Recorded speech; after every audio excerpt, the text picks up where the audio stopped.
सो आज के वीडियो में लोग बात करेंगे डेटा प्रोटेक्शन बिल के बारे में, ठीक है, और डेटा सेफ्टी इंपॉर्टेंट है कि नहीं है, और उसके बारे में लोग टेक्निकलिटीज समझेंगे कि एक्चुअली इनसे कंपनीज पे क्या क्या इफेक्ट होने वाला है और क्या क्या इतने इंपॉर्टेंट पॉइंट्स हैं जो आपको भी समझने ज़रूरी हैं इस टाइम पे।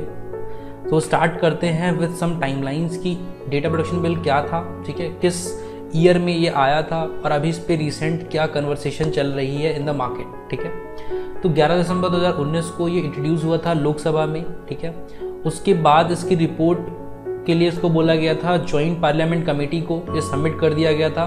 उन्होंने अपनी रिपोर्ट सबमिट करी थी 16 दिसंबर 2021 को, और उस रिपोर्ट को स्टडी करके ये एनालिसिस करा गया कि इस बिल को विड्रॉ करा जाएगा और नया बिल लाया जाएगा आफ्टर ऑल दोज अमेंडमेंट्स जो भी चेंजेस सजेस्ट करे इस कमेटी ने, और ये विड्रॉ कर लिया गया था 3 अगस्त 2022 को। तो जो रिसेंट कन्वर्सेशन चल रहे हैं वो सिर्फ विड्रॉल की वजह से चल रहे हैं। और अब क्या क्या नए चेंजेस आने वाले हैं कि पहले जो बिल था तो थोड़ा सा ज़्यादा इजी था, I would say not easy but हाँ थोड़ा सा आप बोलोगे थोड़ा सा रिलैक्सेशन था, बट अभी जो बिल आने वाला है वो शायद ज़्यादा कॉम्प्लेक्स हो सकता है, ज़्यादा डिफिकल्ट हो सकता है कंपनीज़ को, एटलीस्ट कॉर्पोरेट कंपनीज़ को इम्प्लीमेंट करने के लिए। तो स्टार्ट करते हैं यार इसमें क्या क्या चीज़ें थी। ओके, सो अब देखते हैं यार यहाँ पे क्या क्या चीज़ें थी। तो हम लोग इसको 3 पार्ट्स में देखेंगे। पहला हम लोग का पार्ट होगा जिसमें लोग बिल को समझेंगे, उसके फीचर्स क्या थे बिल के। सेकंड की जो कमेटी ने क्या क्या चीज़ें सजेस्ट करी थी, और थर्ड इससे कॉर्पोरेट या आईटी फील्ड की जो कंपनीज हैं उनमें क्या क्या फ़र्क पड़ेगा और उनमें क्या क्या नई चीज़ें उनको इंक्लूड करनी पड़ सकती हैं। तो स्टार्ट करते हैं विद बिल की उन्होंने बिल में क्या क्या चीज़ें। So the first point is applicability, ठीक है। तो यहाँ पे हम लोग देखेंगे तो जो बिल है वो किन किन जगहों पे एप्लीकेबल है। तो bill governs the processing of personal data, कहाँ कहाँ पे गवर्नमेंट, तो गवर्नमेंट जो भी प्रोसेसिंग करती है वहाँ पे ये बिल एप्लीकेबल होगा। सेकंड, वो कंपनीज इनकॉर्पोरेटेड इन इंडिया, ठीक है, वो कंपनीज जो इंडिया में हैं। उसके बाद फॉरेन कंपनीज जो कि इंडियन कंज्यूमर्स या इंडियन कस्टमर्स के पर्सनल डेटा से डील करती हैं, तो ये बिल उन तीनों कंपनीज पे एप्लीकेबल होगा यहाँ पे। अब पर्सनल डेटा की अगर बात करें जिसमें ट्राइड्स, एट्रीब्यूट्स ऑफ आइडेंटिटी या ये सब चीज़ें होंगी, ठीक है। अब यहाँ पे सेकंड पॉइंट जो है that is obligation of data fiduciary. Data fiduciary का एक छोटा सा एग्जांपल दिया गया। डेटा फिडुशरी क्या है? डेटा फिडुशरी बेसिकली वो एंटिटी है जो आपके डेटा को लेगी, प्रोसेस करेगी, उसको बोला गया यहाँ पे डेटा फिडुशरी, ठीक है। डेटा ओनर आप लोग होगे और डेटा फिडुशरी कौन होगी? वो एंटिटी जो आपके डेटा को प्रोसेस करेगी। अब यहाँ पे बोला गया such processing will be subject to certain purpose, ठीक है।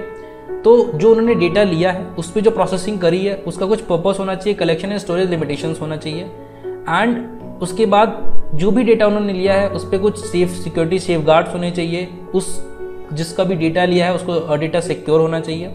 अब यहाँ पे थर्ड पॉइंट आता है right of individual. Right of individual क्या कहता है? The bill sets out certain rights of the individual. Right of individual, और इंडिविजुअल जो हम लोगों को बोला गया that is as a data principal. हम लोग डेटा ओनर है, मतलब डेटा प्रिंसिपल यहाँ पे बोला गया।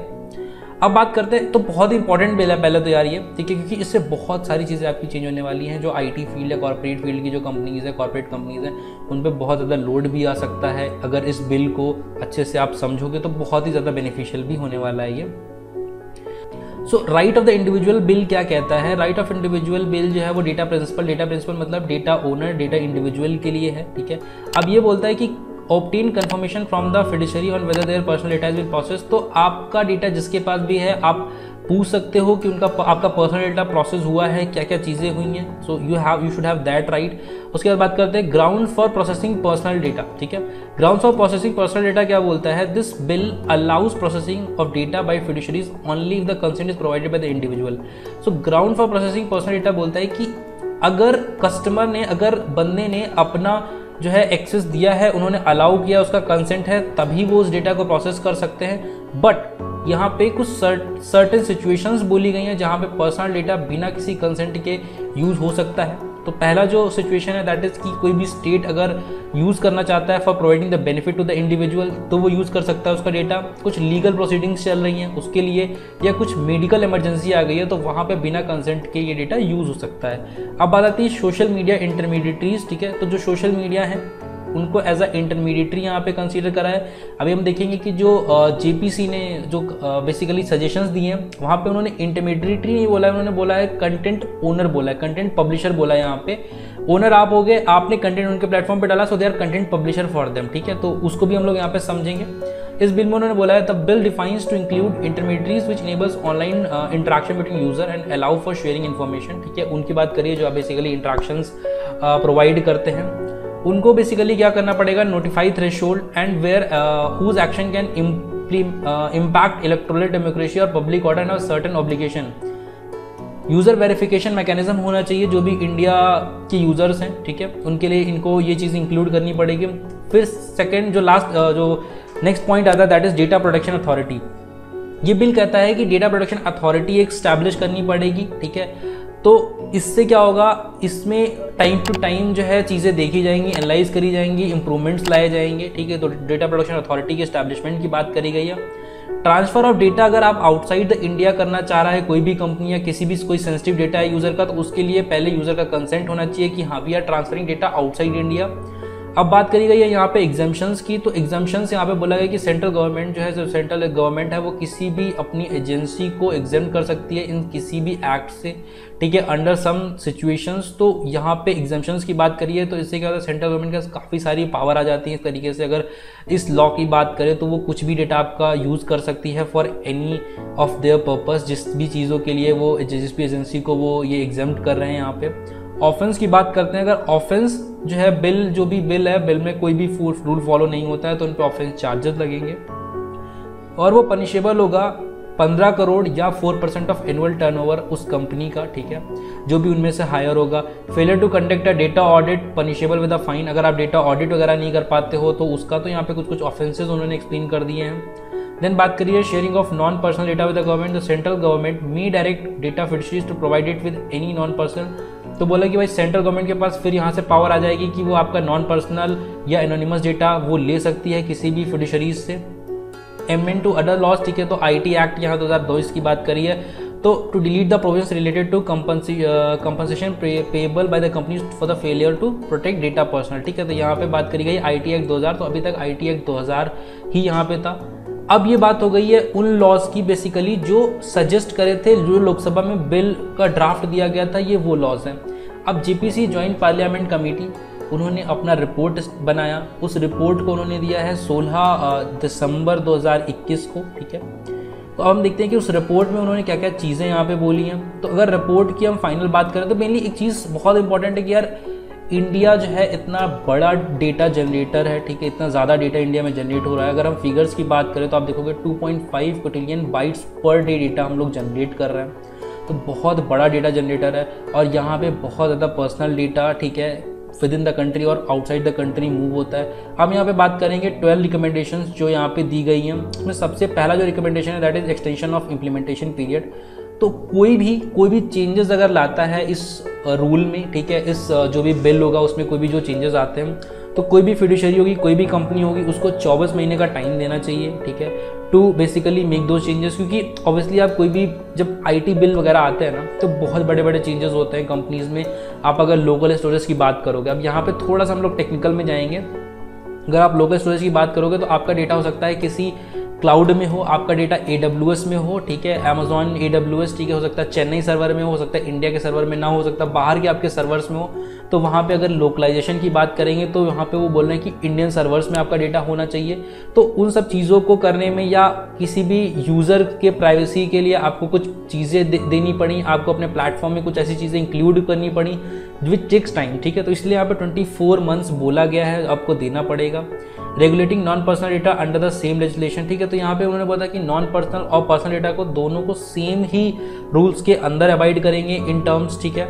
बात करते हैं फिर सोशल मीडिया की बात करते हैं। तो सोशल मीडिया का मैंने ऑलरेडी लास्ट में बोला था कि सोशल मीडिया, इन्होंने बोला है कि social media is not an intermediary, क्योंकि उन पे कंटेंट पब्लिश हो रहा है, so they are a content publisher, और उस पर कोई भी कंटेंट आता है, कोई भी गलत कंटेंट आता है, so they should be the owner, ठीक है। तो उनको उस चीज़ का लेना पड़ेगा कि दो should be accountable for the content जो उनके प्लेटफॉर्म पे आया, ठीक है।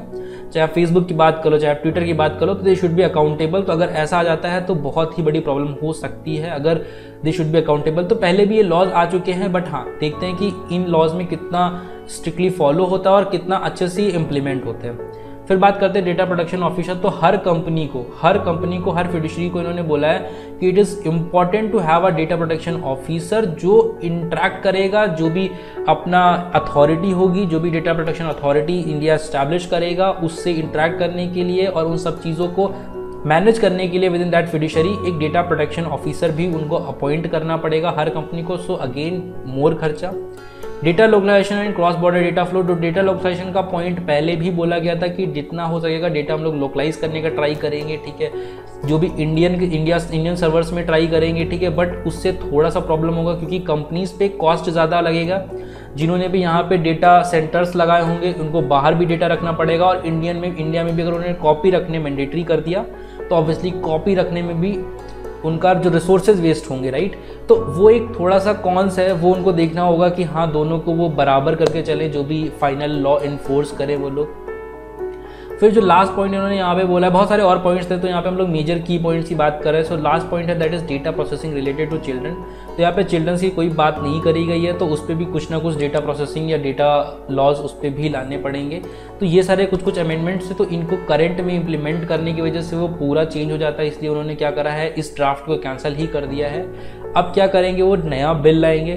तो हो सकता है नेक्स्ट जो है विंटर सीजन के टाइम पे, ठीक है, विंटर सेशन के टाइम पे जो है ये बिल आ जाए और कुछ टाइम बाद ये बिल इन्फोर्स हो जाए। तो अगर ये बिल इन्फोर्स होता है तो क्या क्या चीज़ें बदलेंगी। एक तो यहाँ पे उन्होंने एक ऑफिसर की बात कर दी है, ठीक है, तो एक उनको ऑफिसर अपॉइंट करने पड़ेगा, जो भी कॉर्पोरेट अगर हम IT फील्ड की बात करें तो उनको एक ऑफिसर अपॉइंट करने पड़ेगा फॉर ऑल ऑफ दिस, ठीक है। ऑलरेडी इन सब चीज़ों के लिए होता है, but specially for all of this जो इंटरेक्ट करेगा गवर्नमेंट एजेंसीज के साथ। उसके बाद यहाँ पे सेंट्रल गवर्नमेंट के पास क्या क्या परमिशंस होंगी वो अब इंपॉर्टेंट है, क्योंकि पहले तो बोला गया था कि उनके पास सारी परमिशंस होंगी, they can exempt any of their agencies. तो वो वहाँ पे देखना होगा कि किस किस सर्टेन केसेस में शायद वहाँ पे अब रूल्स थोड़े से चेंजेस हो जाएं कि भाई सर्टेन केसेस में ही आप जो है एग्जेम्प्ट कर सकते हो किसी एजेंसी को। तो एक सेकेंड चीज़ ये चेंजेस हो सकती है। थर्ड, यहाँ पे डेटा लोकलाइजेशन की बात करिए तो उसमें काफ़ी ह्यूज कॉस्ट कंपनी को बियर करना पड़ सकता है। फोर्थ, मल्टीपल चेंजेस हो सकते हैं किसी भी प्लेटफॉर्म पे with this data protection. User के एक्सेस के लिए यूज़र को आपको बहुत सारे ऑप्शंस देने पड़ सकते हैं टू प्रोटेक्ट देयर डेटा, ठीक है। अभी हो सकता है कुछ मैक्सिमम टाइम पे आप देखोगे आपके पास ऑप्शंस आएगा फ़ोन पे, ठीक है, कि भाई you want to give permission, you don't want to give permission. हो सकता है वो ऑप्शंस कुछ और बढ़ जाएं। तो iOS में आपको बहुत ज़्यादा ऑप्शंस देखने को मिलेंगे, बट एंड्रॉयड में यहाँ पे कुछ इन्फॉर्मेशंस वो आपसे ले ही लेते हैं, ठीक है। iOS में हर चीज़ के लिए आपको ऑप्शंस मिलेगा कि whether you want to search on notification and all those. Similarly अभी एप्पल ने, iOS ने, ठीक है, एप्पल ने क्या किया था, एक basically user deletion kind of चीज़ लाया था, जिससे user should have a button जहाँ से वो सारा डेटा अपना हार्ड डिलीट कर सके। उसमें कंपनी को बताना पड़ेगा कि अच्छा इतने टाइम में आपका डेटा डिलीट हो जाएगा। तो ऐसे बहुत सारी चीज़ें हम लोग यहाँ पे डिस्कस करते हैं। तो वीडियो कैसा लगा कमेंट में बताना, ठीक है, और मिलते हैं नेक्स्ट वीडियो में। और so if you are searching for job, so this is the perfect platform for you. यहाँ पे हम लोग OS, OOPS और सारी वीडियोज़ यहाँ पे कवर करते हैं। ये थोड़ा सा टेक्निकलिटीज़ थी, सो आई थॉट कि इसको भी आपको पता होना चाहिए कि डेटा प्रोटेक्शन बिल से क्या क्या चीज़ें चेंज हो सकती हैं इन कमिंग ईयर्स, ठीक है। और if you are searching for job then Newton school का बहुत ही अच्छा full stack development programme already live है, उसके रजिस्ट्रेशन ऑलरेडी लाइव है, तो आप जाके चेक कर सकते हो, लिंक आपको डिस्क्रिप्शन में मिलेगा। अब ये प्रोग्राम होता है क्या, so this is 6 month training programme where top industry mentors will be there to teach you, ठीक है। सारी चीज़ें आपको पढ़ाएंगे जो भी आपके प्लेसमेंट्स के लिए रिक्वायर्ड है। आफ्टर दैट प्लेसमेंट 6 मंथ का जो ट्रेनिंग होगा उसके बाद आपको टॉप कंपनीज में अपॉर्चुनिटी मिलेगी बैठने की, ठीक है, जो भी आपके MNC similar to on campus, ठीक है। तो बहुत सारी कंपनीज इनके प्लेटफॉर्म पे ऑलरेडी ऑन बोर्डेड है, तो आप जाके चेक कर सकते हो। मेरा टेलीग्राम चैनल ज्वाइन कर सकते हो। मिलते हैं नेक्स्ट वीडियो में, टिल देन बाय बाय।